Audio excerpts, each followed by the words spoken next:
Sir Kid Starver. He hates Palestinian children, he hates transgender children, and now he also hates poor children. Of course, this was no news to anybody, because Labour Party was standing on keeping the two-child benefit cap throughout the election campaign, but at least now we have it ratified, and we know full well that these people are very happy to support the Tory two-child benefit cap, or really and truly what it should be called now, which is the Labour two-child benefit cap, because they are the ones in government who now explicitly support it. Because they're the ones who kept it and the ones who voted against removing it. It's as simple as that. So for those who don't know, who are just tuning in, the Labour Party had an amendment for their King's Speech that was voted on in the Commons today. It was tabled by the SNP to remove the two-child cap on benefits for universal credit. And of course there were some rebels. Some Labour MPs always were going to rebel. It was Kim Johnson that immediately kind of corralled people around to try and vote for an amendment, but she instead actually abstained rather than voting against it for unity, apparently. At the end of the day, 367 Labour MPs voted against an amendment that would have scrapped the two-child benefit cap, and only seven MPs rebelled. These brave seven are Apsana Begum, Imran Hussain, Rebecca Long-Bailey, Ian Byrne, Richard Bergen, Zara Sultana and John McDonnell.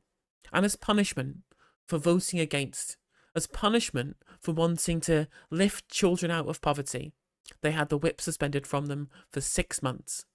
A 6 months whip suspension when they have a giant majority so they can pass whatever legislation they want, regardless of whether the left vote with or against the government, had the whip suspended anyway. But of course, as has been pointed out here, it's nice, isn't it? The quiet. Yeah, absolutely. So all of the liberals and the centrists, they knew they were voting for this.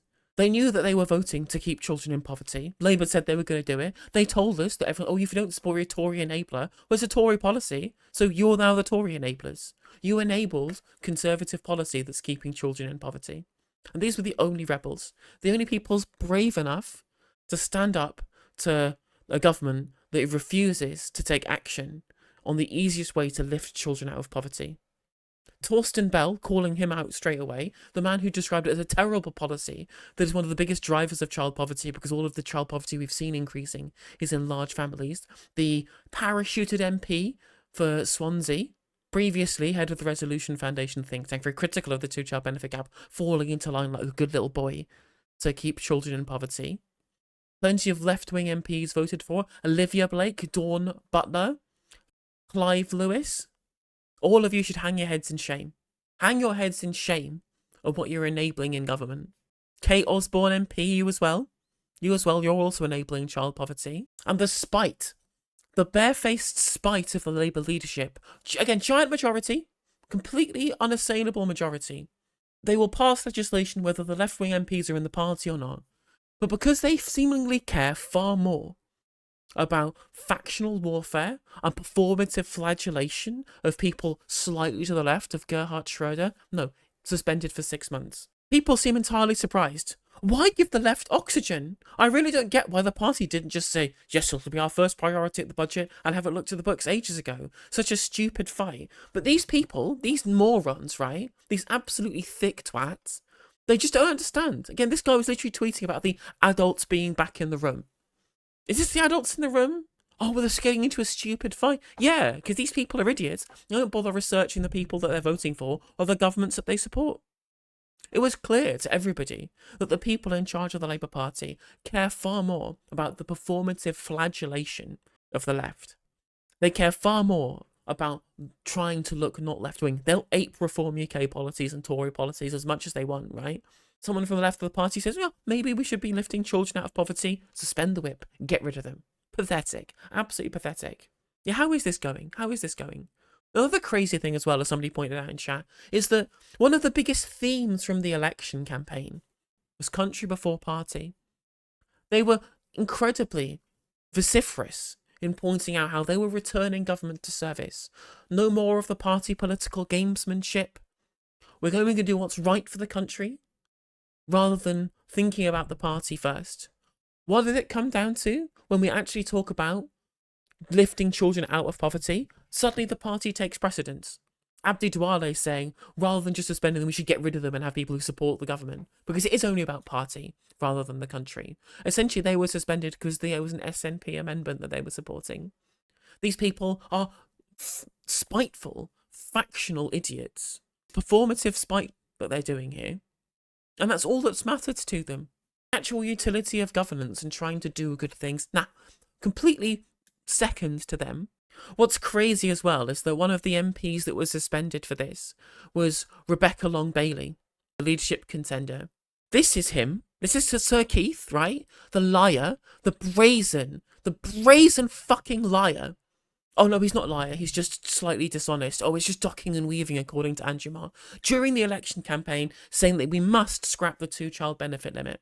He campaigned on getting rid of it during the leadership election. Yet here he is suspending his leadership rivals for actually supporting what he supported during the election campaign to be leader of the party.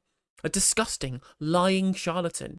Not just keeping children in poverty, not just the lies, the brazen, deliberate, disgusting lies that were told, because they were lies, they unequivocally were lies, they absolutely were lies, but also the factional bullshit, the return to the politics of Blair and Campbell, the return to self-serving careerist MPs doing what's best for their internal party matters rather than what's best for little kids, right? Little kids who are going home hungry every day. Peace and quiet is back, I guess, right?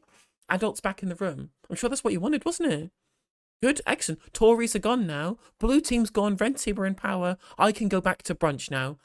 Remember when, during the Brexit deal bills in Parliament, Boris Johnson suspended the whip from a huge swathe of Tory MPs for not supporting his Brexit deal, including liberal darlings like David Gork and Dominic Grieve and Anna Soubry, right? People who to this day defend all of the people that their government socially murdered with austerity. But though they voted against the Brexit deal, so nasty Boris kicked them out of the party, this is the end of serious government. Yeah, I wonder whether these people will speak up about what's happened to these MPs over little kids in poverty.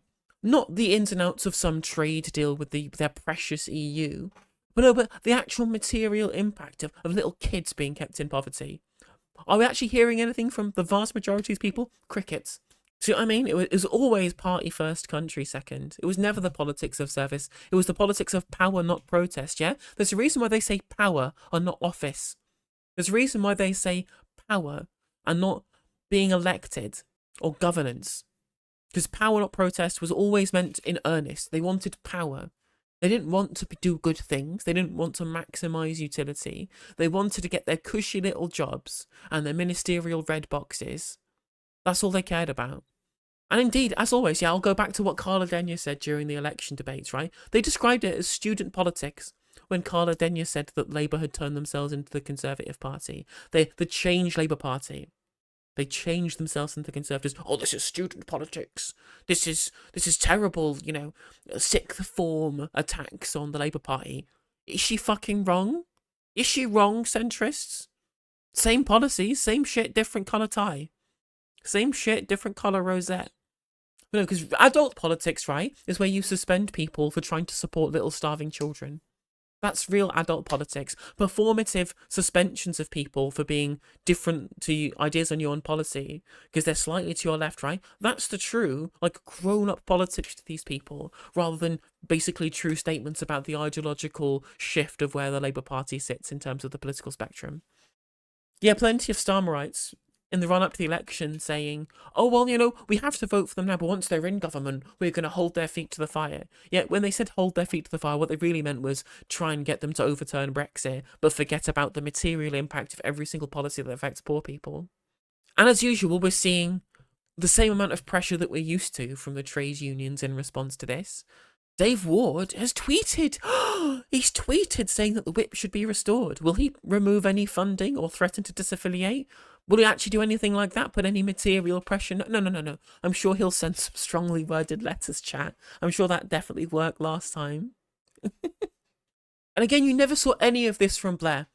Blair realised he wanted to build a broad coalition to try and maximise the ability of the party to draw as many people together to form a unity government as possible. People voted against Blair loads of times. Jeremy Corbyn certainly did, because the Tories were voting with Blair anyway.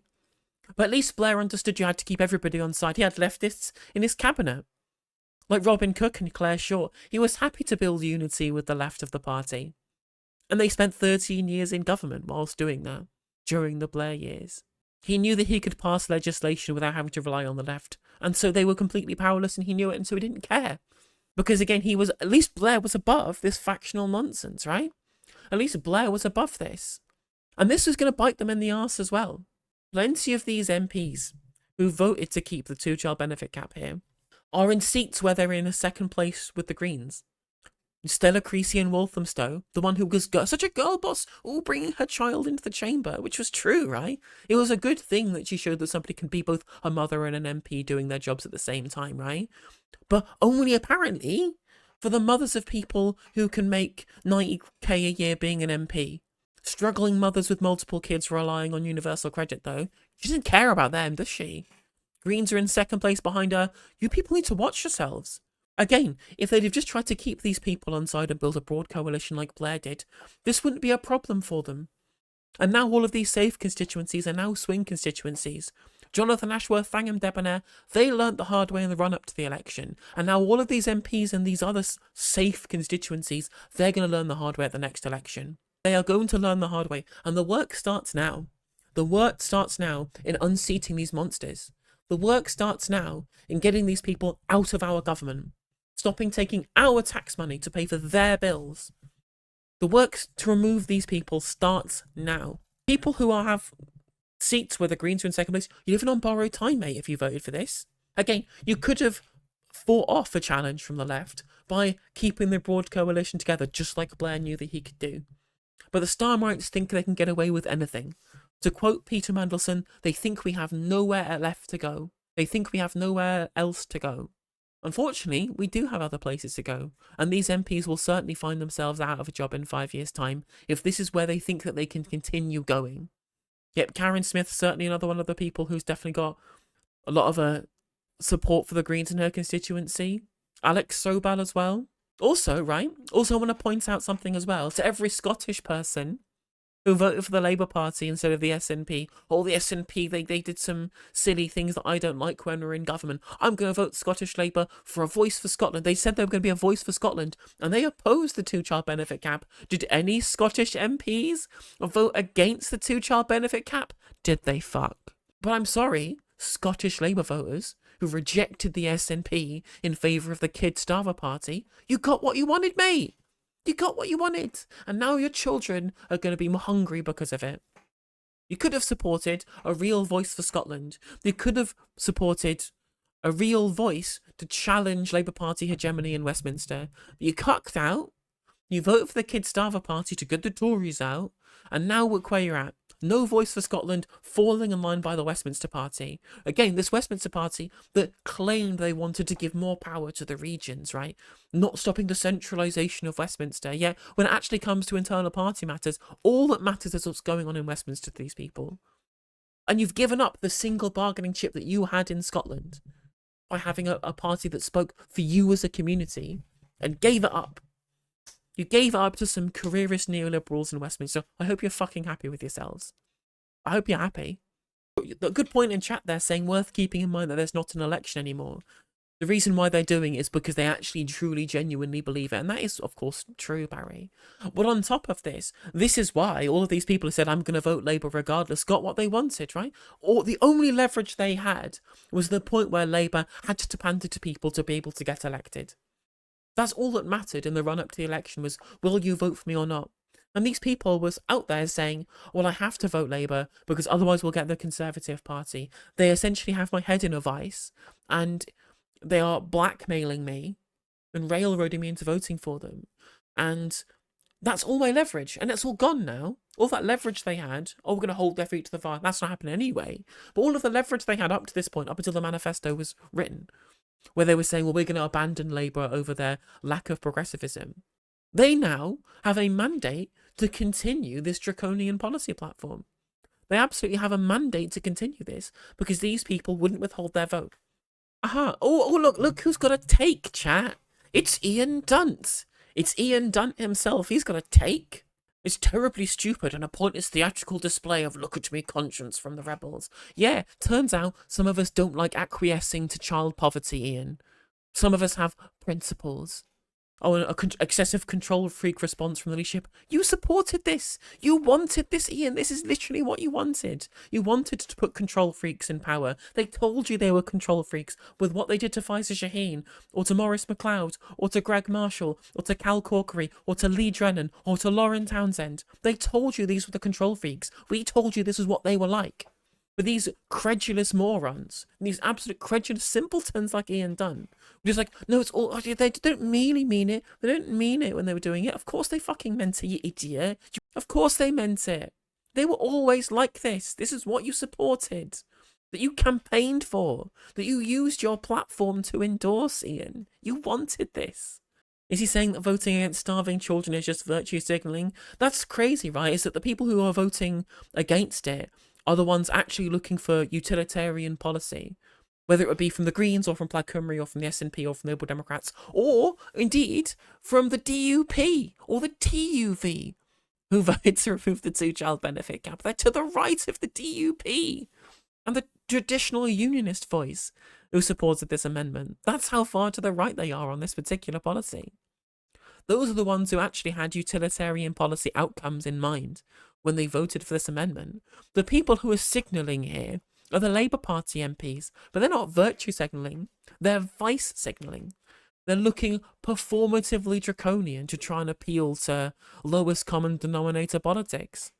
Again, at a time of incredibly low birth rates too. But no, we have Quangos and Inshallah from the Child Poverty Action Plan that they've got going on. Their strategy, as yet devised yet.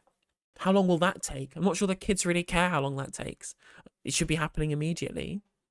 Here's Mick Lynch offering his solidarity for the people who had the whip suspended, because again, this is a man of principle. Well, to be fair, he's also a man of principle who told you should vote for the Labour Party, so pretty empty words here from Mick, but you know, nobody's perfect.